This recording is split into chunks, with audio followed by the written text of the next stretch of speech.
In recent years, a lot of Islamic apologists have made the argument that Islam's the fastest growing religion, and their argument goes something like this: Islam's so popular, everybody should get into Islam, everybody should get into Muhammad.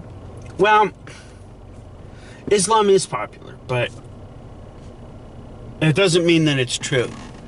Truth is not determined by something that's popular. Truth's determined by the facts. And so Islam might be popular right now, but that doesn't mean that everybody should go into it. They say that Islam's the fastest growing religion, but that's not entirely true. Biblical Christianity is actually the fastest growing religion when you break down the statistics. Islam as a whole is growing by leaps and bounds, but that's true. But biblical Christianity is growing at a far faster rate. What messes up the statistics is that all of Christianity is looked at when you look at those stats. Liberal Christianity, conservative Christianity, Pentecostalism, fundamentalism. When you break down the statistics, those who hold to the biblical revelation are in the fastest growing religion. People who hold to the Bible are part of the fastest growing faith.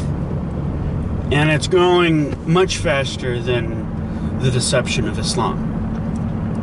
But be that as it may, popularity still does not determine truth. Popularity is still not the determining factor for why we should follow a faith, or for why we should get involved in a program.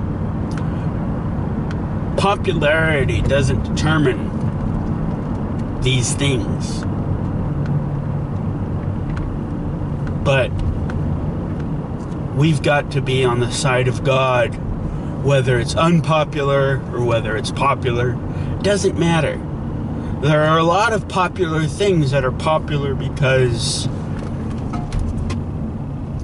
ultimately the devil's behind it, and ultimately the devil has a lot more followers than God in this world. That doesn't mean the devil's going to win.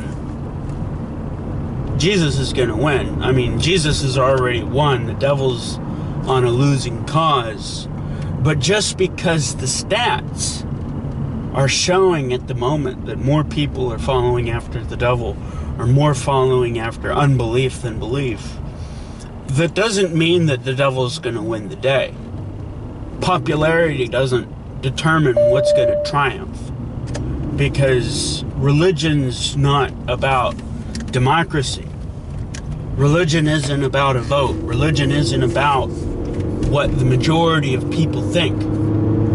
If one man stands with God, or if one woman stands with God, if one child stands with God, that one person with God is a majority, even if the whole world is against him. Because it's not about popularity. It's not about votes. It's not about spreadsheets. It's about truth. It's about following after God. So Islamic popularity might be very real, but Islamic popularity does not determine truth. Islamic popularity does not determine how people should behave.